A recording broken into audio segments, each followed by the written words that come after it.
Hello, everybody. This is the first time I've gone live inside this group on Social Glow instead of Facebook. And typically, I either go live in Facebook or I do a Zoom call. But I'm trying something pretty techy and fancy.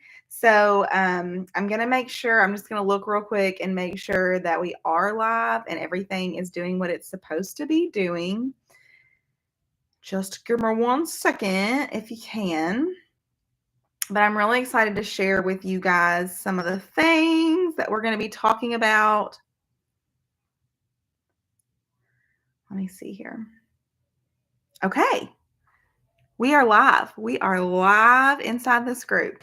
All right. So welcome to our VIP training for the beginning, even though it's the middle now of May. I'm going to do one more before May is over because my goal is to have 2 live trainings a month for you all. And I'm going to vary the topics. They're always going to be Q&A style because I always want you to have time to ask your questions and get them answered in real time.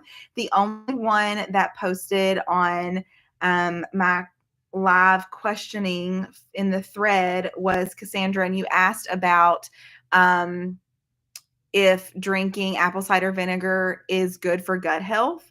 And there's so many variables to that.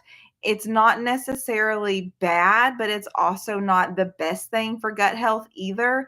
If that's the only thing you're able to do, then yes, that is going to be a good way to kind of help clear up the gut from anything that shouldn't be in there and reset some of the good bacteria. But a lot of the other things you can do to help with your gut, because your gut is controlled by your hormones and your metabolism. And so by being able to intermittent fast throughout the night, that is going to help restore gut health. By eating more whole foods instead of processed, that's going to restore gut health. By speeding up and increasing your metabolism, that's going to help with gut health. Another thing I was getting ready to start right before I got pregnant was I was going to start doing don't laugh at me, y'all. But I was going to start doing coffee enemas. I've done a lot of research on them, and that, along with a castor oil bag, is something I'm really excited to try. I have a friend who is also a faster way coach. She does a lot of information on detoxing your system. And one thing that three things that she swears by every day. Well, there's a lot, but the 3 that are the biggest takeaways for me that are manageable for me are to get a dry brush and to dry brush your body every day. That's going to help speed up your systems and allow circulation and allow some different things to happen. And then the castor oil bag, which is basically it's like this canvas. Sorry, my postpartum brain's not working at the moment. It's like this little canvas pouch thing, and it comes with castor oil, and you put it on where your liver is on the outside of your body. You put that where your liver is, you rub some castor oil on it, and then you put this canvas bag up against it and tie that on, and you sleep in that at night, and it detoxes your liver, which allows everything else to kind of detox and be restored. And then you have the coffee enema, which just kind of clears you out. So I'm still nursing. I'm only 3 months postpartum, y'all, and I am still nursing. I intend to nurse for 1 to 2 years. And so we will see when I can start doing these things. I'm going to do a little bit more research. But can you have apple cider vinegar? Yes, it's fine to do if that's all you're doing right now. But the other things you're doing, I know that you are working out. I know that you're eating well. You're having incredible results right now, and your consistency inspires me. I love working out with you. I'm getting ready to start posting my workouts and my stories again, like you, Cassandra. You are goals. You are getting it. I'm so proud of you. So everybody cheer her on because she's a rock star. She does her workouts every single day, and she tags me in them. She puts them in her story to encourage other women to do the same thing, and then to get after their health goals and to prioritize themselves in this season of motherhood, because prioritizing yourself doesn't mean that your family is not being prioritized, and it doesn't mean that you're putting your needs before your family's needs. When you prioritize yourself, it means that you are adding your needs to the mix. You're making sure that you're also being taken care of, because especially as women and as mothers, We have a list of things that we're doing. I mean, we set the appointments, we are doing the house chores. Most of us are also working. We are taking care of children, whether your child is 2 or 22 or 32. There's a lot going on. You schedule appointments, you schedule all the birthday parties, you make sure that you have all the holiday things ready. Like, you've got a lot going on. And so it's important that you add your health needs to the mix so that you can come at that list of responsibilities with energy, with a better mood, with good health. And that will allow you to get through that more efficiently. And so I encourage you to do what Cassandra and so many other of you are doing, and that is to get after your goals and stay consistent. So, hi. I want to keep going on. There's a few things I want to talk about in this training. I'm going to try and keep it to 15 minutes, which means I'm going to talk really fast. So if you have to slow this down or rewatch it, that's fine.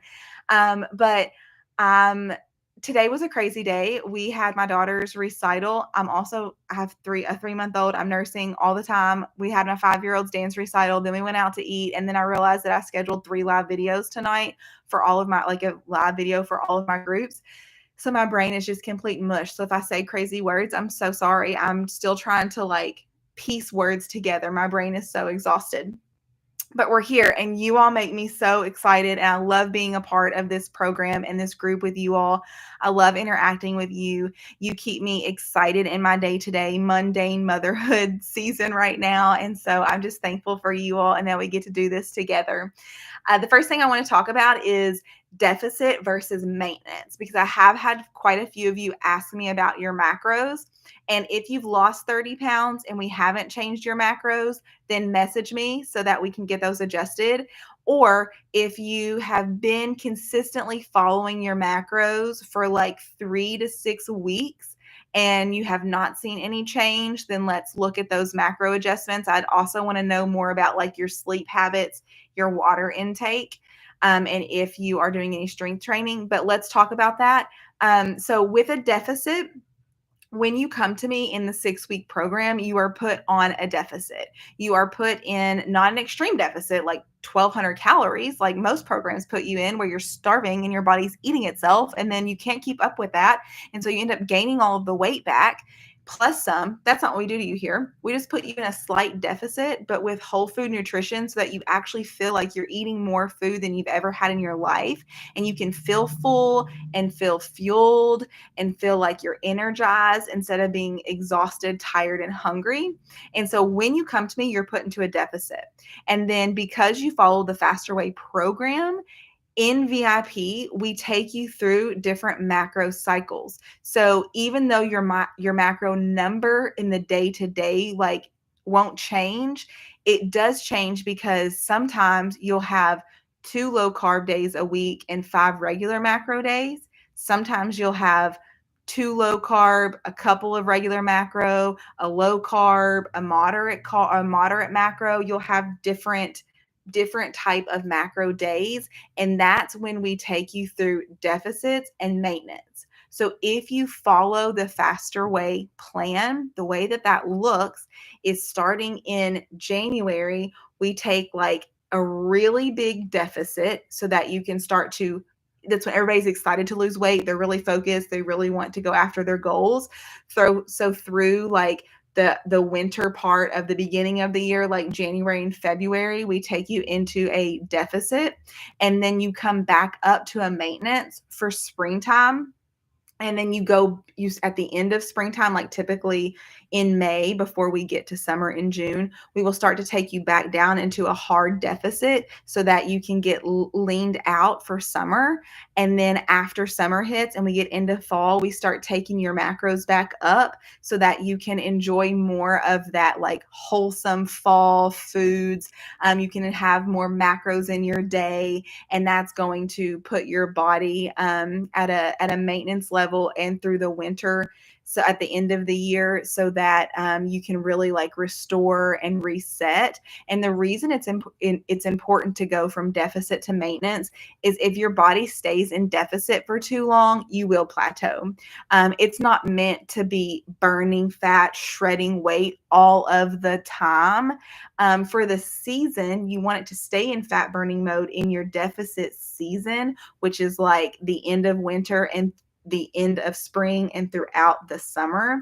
But for those other months, which is like the beginning of spring, the end of fall, and through winter, you want to be in maintenance so that your body can really restore and be able to heal and be able to have that up and down. You need a shock factor to your body. So when you go from maintenance throughout the end of fall and winter, and then you get to like the end of winter in that January, February mark, you're going to take that deficit. That's going to bring that shock factor to your body, which is going to help you burn even more fat. So, like, you feel like you lose the holiday fluff. I mean, this year I was pregnant, so I can't really like speak to that. But the 2 years, the year before that and the year before that, I didn't gain any weight during holiday season. I definitely felt thicker, like a little bit more bloated because of the food choices I was making. And maybe the scale fluctuated 2 to 5 pounds, but I don't really weigh myself anymore. So I was able to notice that whenever I went into the deficit in the new year, I got lean again. So it wasn't really that I gained weight, I just wasn't as lean as I am in a deficit. So, deficits and maintenance are important. That's the difference between them. You don't have to come to me to get that adjusted because if you're following the macro cycle for Faster Way, you're going to get it naturally. But if you have lost a significant amount of weight, or if you are following the schedule to a T and you are not losing weight, or losing pant size or inches, then you need to contact me so we can adjust those macros for you.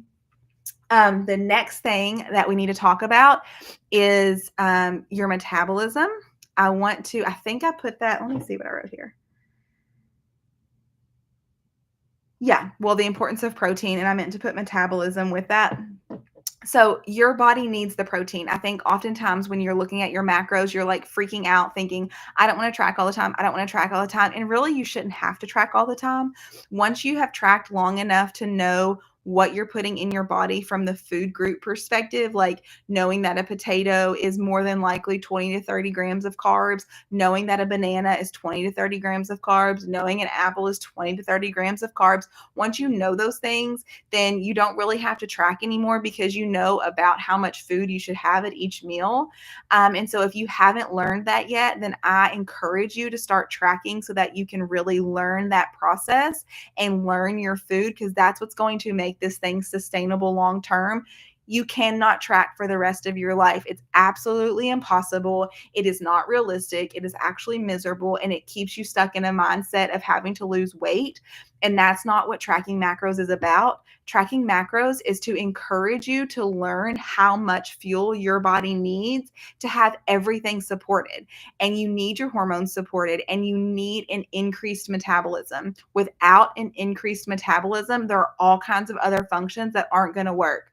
And I wrote them down here because I wanted to make sure I said these to you correctly. But your metabolism is responsible for providing energy for all of your basic bodily functions like breathing, circulating your blood, digesting your food, growing and repairing cells, managing your hormone levels, and regulating your body's temperature.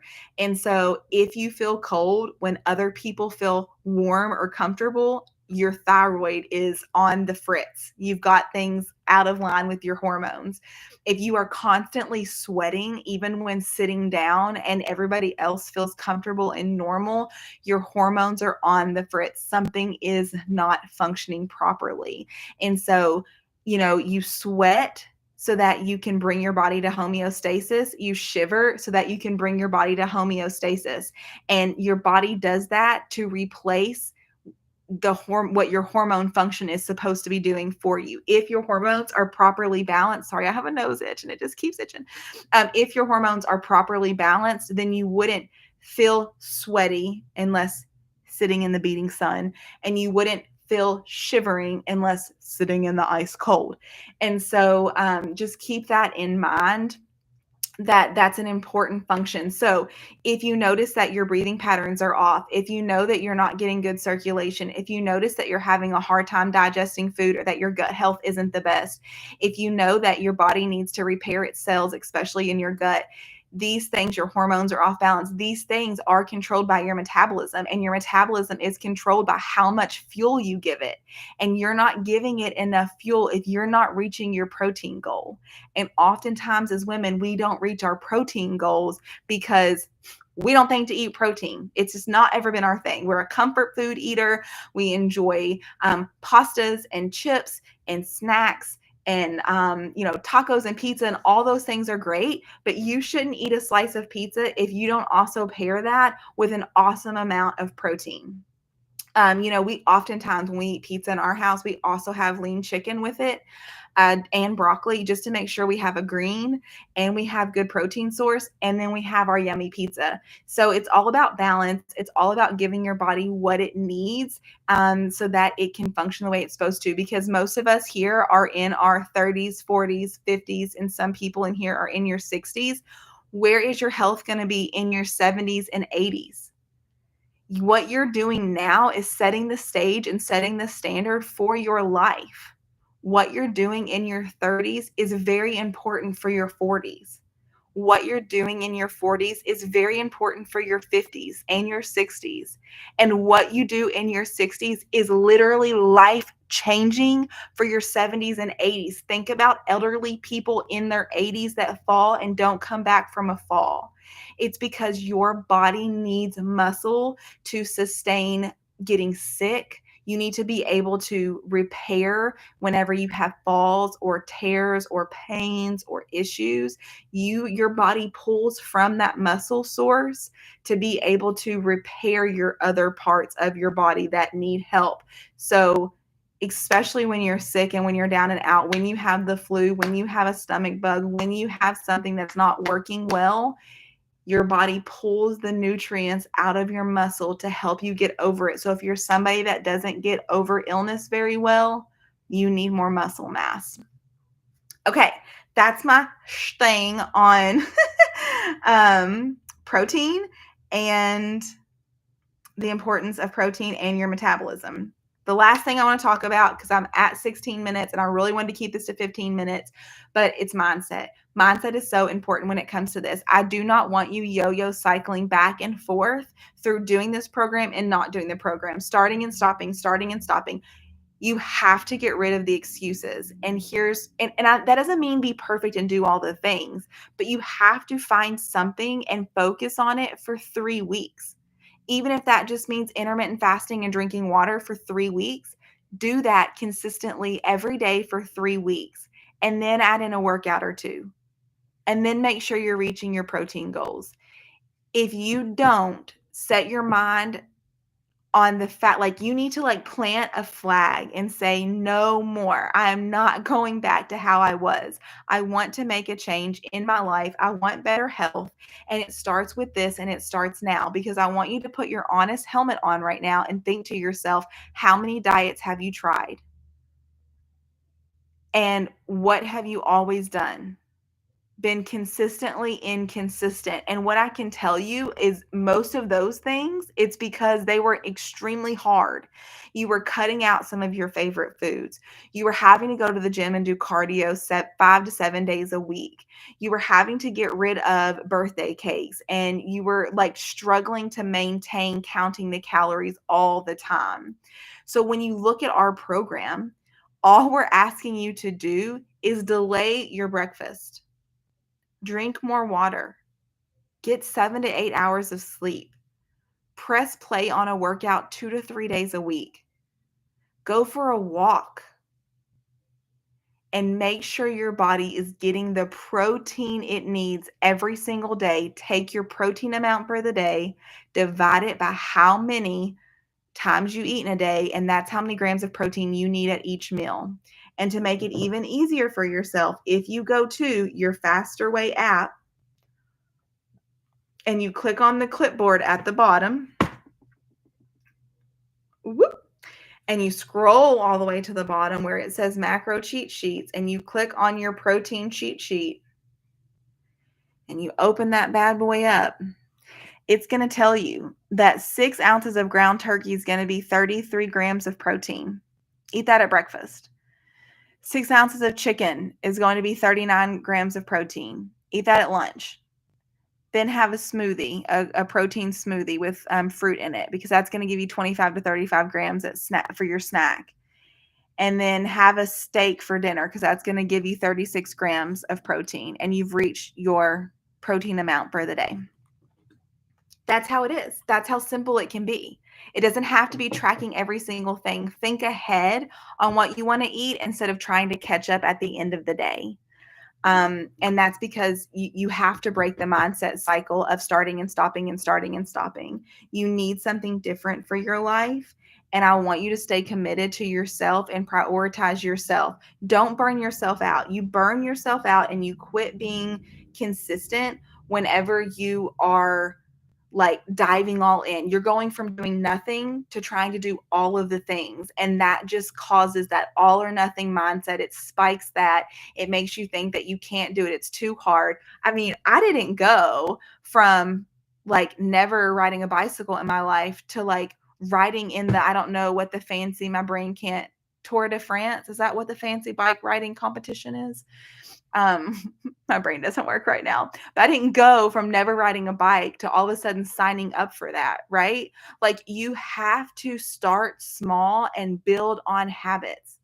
Don't move on to the next habit until you've mastered the basic foundation, which is intermittent fasting, drinking your water, getting your sleep, getting your protein, pressing play on workouts, going for walks, making sure you have balanced macros with protein, carbs, fats, and fibers, carb cycling, right? Like start small and build on those habits. I know you can do it. And I'm here. I'm going to keep speaking this over you over and over and over and over again because I believe in you. If I can do it, you can do it. And I just want you to feel good. I want you to quit yo-yo dieting. I want you to quit giving up on yourself. And I want you to start believing in yourself. I want you to start telling yourself you can. I want you to start being intentional and think ahead of what you're going to need to eat for today and tomorrow. I want you to start speaking kindly about yourself. I want you to be proud of the body you have right now, because the body you have right now got you to this point in your life. You've survived all of the things you've done in your life in the body that you have. And now I want you to take this time to set your body up for the rest of your life. Give it a pat on the back for what it's gotten you through so far. And let's set your body up for what's to come in the decades and decades and decades to come, because you're going to live a long life. Speaking it over, you've got big things to do in this world. And I want you to be healthy and strong doing it. So that's our chat. That's our training. I'm going to have another training in a week or two so that I can make sure I get 2 trainings a month in for you guys. Let me know your questions. Every time I'll do like a little question box on the picture about the live training so that you can get your questions asked and answered. But I love you all, and I hope you have a great rest of your Sunday. And like I always say, invite your friends. We need them in this group. You need accountability. You need to have somebody you can chat with all the time about this. I mean, you can chat with me, but it's really fun when you have your friends.